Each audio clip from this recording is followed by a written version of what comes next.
Hello, my name is Duncan and welcome to Back Books and Back Away from the Donkey. And we are in Filmtastic February, where we celebrate everything to do with films and books and media and the written word as it relates to the book, as it relates to film. I think that's what we do. This is an event which was set up by the wonderful Annie at Obscure Book Adventures. It's co-hosted by me and Roy from Roy Reads Anything. So today, I'm going to explore one of the most, I think it's probably the most famous story from the Twilight Zone ever. And it's Richard Matheson's Nightmare at 20,000 Feet. And we are going to do a deep dive, so there's going to be lots of spoilers. If you've not read the story or seen the Twilight Zone episodes, and you'd like to do so before you see this, away you go. But if not, I'm hoping that you will get something from this that will make you especially want to read the short story. So our first beginning section will be on the short story. We all know the story, don't we? We've all seen pictures of William Shatner in abject terror looking out the window at this demon, or this... really, he was a Czechoslovakian acrobat. But we all know it. It's one of these stories that's hit our zeitgeist. Everybody seems to know it. Even if you've got absolutely no interest at all in sort of science fiction, horror, this episode of the Twilight Zone is there, so we all know this story. But how many people in reality, though, have read the original Richard Matheson story? I also think part of the reason it's sort of there is there's been several parodies of it. You've got the a Saturday Night Live did a sketch. There's a Simpsons episode. There's even an episode of the Muppets that's got William Shatner and Miss Piggy in talking about it. It's just one of these things that's there. I'm running on the assumption that people know the story. But if you don't want to hear the spoilers, you need to leave now. But if not, I hope that you, even if you've not read the story, that I give you enough information, and it's such an interesting insight that you may want to go off and read the story. That's my hope for this. But we'll see. I may just bore you all to death. But Nightmare at 20,000 Feet is just well worth reading.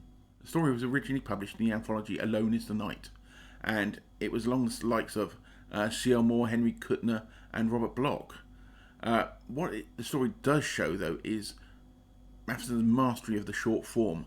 It shows how he can bring terror and expectation to the short story, and it also shows why he was such a good scriptwriter, the way he concisely contains everything in such sort of small spaces.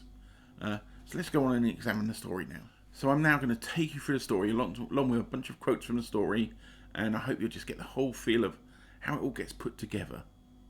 Initially, we follow a man called Arthur Wilson as he sits aboard a plane waiting to fly. By late morning, he thought, showered and cleanly dressed, he would be sitting in the office of one or more contact, discussing one more specious deal. This is all we know about him initially, other than he is very nervous of flying.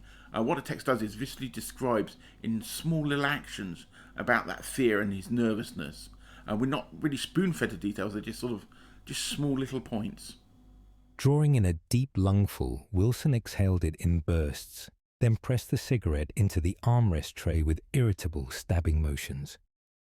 His eyes took on the glaze of a suffering man. His hands drew in like tensing claws.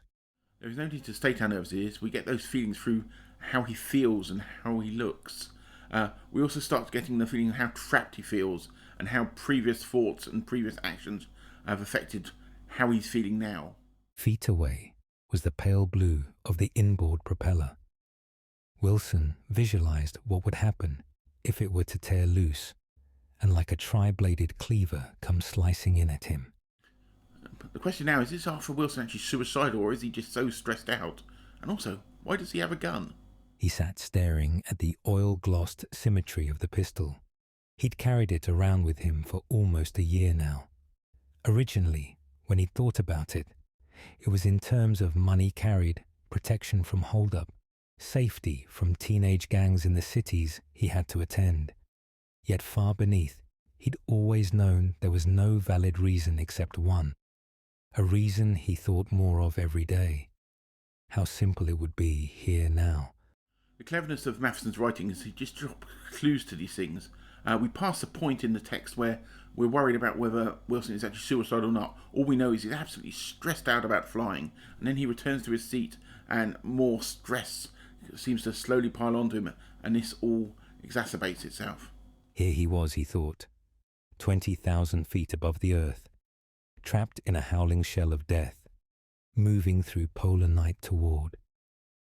Wilson twitched as lightning bleached the sky, washing its false daylight across the wing. He swallowed. At this point, the tension is suddenly raised to an even higher level, and Wilson looks out the window again. The lightning flared, and Wilson saw that it was a man. This is really where Matheson kicks in, and we can start sort of questioning the sanity of our protagonist. There it was ended. One hallucination didn't make insanity. We have a couple of secondary characters throughout the story. We have the stewardess that comes down, and later on we have the pilot. But these help us to question Wilson's sanity. But the problem is the visions or reality that Wilson is having is just all so vivid. A naked man crawling down a DC-7's wing at 20,000 feet. There was a chimera worthy of the noblest lunatic. It was a hideously malignant face, a face not human. Its skin was grimy, of a wide-pored coarseness, its nose a squat, discoloured lump, its lips misshapen, cracked, forced apart by teeth of a grotesque size and crookedness, its eyes recessed and small, unblinking, all framed by shaggy, tangled hair which sprouted, too, in furry tufts from the man's ears and nose, bird-like, down across his cheeks. Again, though, in this next part, Arthur Wilson keeps questioning himself, and Matheson in his text brings in some sort of urban myths from the Second World War to help reinforce his idea that is this just stories he heard? But then again, the man suddenly appears back on the wing. Suddenly, Wilson thought about war, about the newspaper stories which recounted the alleged existence of creatures in the sky who plagued the Allied pilots in their duties. They called them gremlins, he remembered. Were there actually such beings? Did they truly exist up here, never falling, riding on the wind, apparently of bulk and weight, yet impervious to gravity? He was thinking that when the man appeared again. In sort of Matheson's overall writings, he always puts sort of ordinary people in extraordinary circumstances. This story is no different.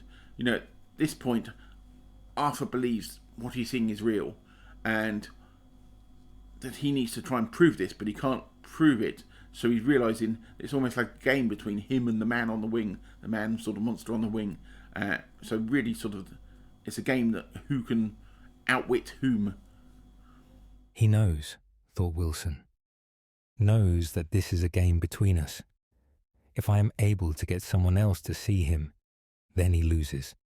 If I am the only witness, then he wins. The sense of faint amusement was gone now. Wilson clenched his teeth. Why in hell didn't the pilot see? Just remember the line about the pilots. I'll come back to it later. But no matter what, Wilson is still vaguely questioning his sanity, but he feels like there's some macabre game going on between him and the creature on the wing, and he knows that he needs to get somebody to see it, and it's just, if he can get somebody to see the creature, he will win. No, don't look, he told her. He isn't there now. He cleared his throat vicidly. He jumps away whenever you come here. A sudden nausea gripped him as he realized what she must be thinking, as he realized what he, himself, would think if someone told him such a story. A wave of dizziness seemed to pass across him, and he thought, I'm going mad. At this point, Wilson's got a quandary. How can he get somebody to see what is happening outside, which he knows is going on? He's totally convinced now that he knows this is going on out on the wing, but he needs to get somebody else to see this, and he starts to create a fuss. But that fuss suddenly brings down one of the pilots. Will you look? Shouted Wilson. Mr. Wilson, I'm warning you. For God's sake. Wilson swallowed quickly, trying to repress the blinding rage he felt.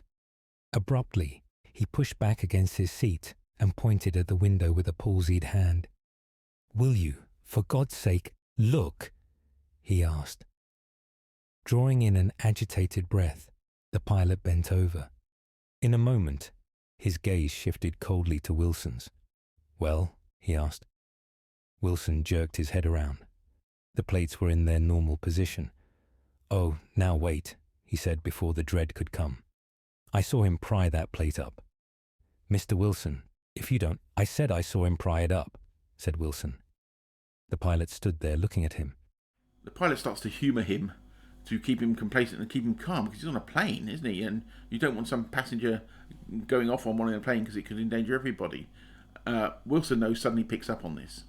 "You mean you've seen him then?" he asked. "Of course," the pilot said. "But we don't want to frighten the passengers. You can understand that." Of course, I don't want to." Wilson felt a spastic coiling in his groin and lower stomach. Suddenly, he pressed his lips together and looked at the pilot with malevolent eyes. "I understand," he said.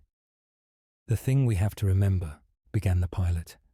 "We can stop now," Wilson said. "Sir?" This is the point when Wilson realises that the pilot didn't really see anything. But Matheson's writing is really clever. This is where we also start to question ourselves again more deeply. Is Wilson imagining this? Because the pilot looks out of the window, sees no damage, sees nothing going on outside, so there's no flames coming from the engine or anything like that, and there is no reports later on of anything, problems from the cockpit. "Don't," Wilson heard the whimper of his own voice begging. "Don't." Again, the engine failed. Wilson looked around in horror. Was everyone deaf? He raised his hand to press the button for the stewardess, then jerked it back. No, they'd lock him up, restrain him somehow. And he was the only one who knew what was happening, the only one who could help. God! Wilson bit his lower lip. Wilson's stress over the whole of this has built up so much now that he just feels the need to do something. But what can he do? He needs to stop this thing because this creature is now destroying the wing and could possibly kill everybody. No. Wilson was shaking so badly now he couldn't stop. No one had heard. No one knew. Again the engine failed, and Wilson saw an eruption of sparks cast light across the man's animal features. He braced himself. There was only one answer. Earlier on in the story, we heard about Wilson's gun and the fact that he wasn't sure why he was carrying it. But that was a nice bit of foreshadowing by Matheson, because now Wilson realises he needs to do something. He needs to do something to save everybody from this man. The stewardess came up the aisle as Wilson started pulling at the handle. For a moment, frozen in her steps, she couldn't speak. A look of stupefied horror distended her features, and she raised one hand as if imploring him. Then, suddenly, her voice was shrilling above the noise of the engines. "Mr. Wilson, no!" Obviously, though, if you open a plane window, certain things really are going to happen. In the same instant, Wilson felt himself enveloped by a monstrous suction which tried to tear him from his seat. His head and shoulders left the cabin, and suddenly he was breathing tenuous, freezing air. For a moment, eardrums almost bursting from the thunder of the engines, eyes blinded by the Arctic winds, he forgot the man. It seemed he heard a prick of screaming in the maelstrom that surrounded him. A distant shout. Matheson, through his description, puts you exactly there when the window opens. Wilson, the character, still has that push, the push to try and save everybody. So no matter the stress of being almost pulled out of the plane and people trying to stop him, he knows that he has to stop this. He was walking across the wing, gnarled form leaning forward, talon twisted hands outstretched in eagerness. Wilson flung his arm up, fired. The explosion was like a popping in the roaring violence of the air. The man staggered, lashed out, and Wilson felt a streak of pain across his head. He fired again, at immediate range, and saw the man go flailing backward, then, suddenly, disappear with no more solidity than a paper doll swept in a gale. Wilson felt a bursting numbness in his brain. He felt the pistol torn from failing fingers. Then all was lost in winter darkness. The last description I find really interesting. Disappear no more solidly than a paper doll swept in a gale. Is that a clue to sort of Matheson's intent with the story? Is it a clue to it is all in the mind because a paper doll, it's a flat form and it's going so easily off? Maybe I'm overthinking it. He sighed. The plane was landed and he was being carried off on a stretcher, his head wound likely, plus an injection to quiet him. Nuttiest way of trying to commit suicide I ever heard of, said a voice somewhere. Next, Wilson is now taken off the plane in a stretcher. There's another voice, because he's obviously been sedated, that he hears in the background, stating to Wilson's state of mind, saying that basically, what a weird way to try and commit suicide. We don't hear about anything to any damage to the plane or any problems with the plane while landing other than what was caused by Wilson. This does actually relate to one of the adaptations quite well, which I will explain when I'm getting onto those. Wilson felt the pleasure of amusement. Whoever spoke was wrong, of course, as would be established soon enough when the engine was examined and they checked his wound more closely. Then they'd realize that he'd saved them all. Wilson slept, without dreams. The story leaves us at the end still questioning whether what Wilson saw was real or not. For me, the story implies quite well that it's all in his mind, because we don't hear of any sort of other physical manifestations of this. There's no damage to the plane. Nobody else saw him. But could be wrong. It could be just the way I read it. It's still got the sort of duality of outcomes, so you can take it any way you like. And I do advise anybody who read it. And that is quite different to the 3 adaptations that were done of this, because they are a bit more convincing of one way or the other. You have the original Twilight Zone episode in 1964. You then have one in 1983, which was Twilight Zone the movie. There's a section there. And in the modern Twilight Zone reboot, the Jordan Peele one, there is one that's not a straight adaptation, a straighter adaptation to it, but it got lots of nods to it. So the first one obviously starred William Shatner, which you all know. Second one was wonderful John Lithgow, and the third one, can't remember off the top of my head, but I will get to that in a second. We will sort of explore these shortly in a little bit more detail and how they relate to this story. So, how was your trip, sir? Horrifying at first. I looked out the window and I saw something on the wing of the plane. The same thing happened to me.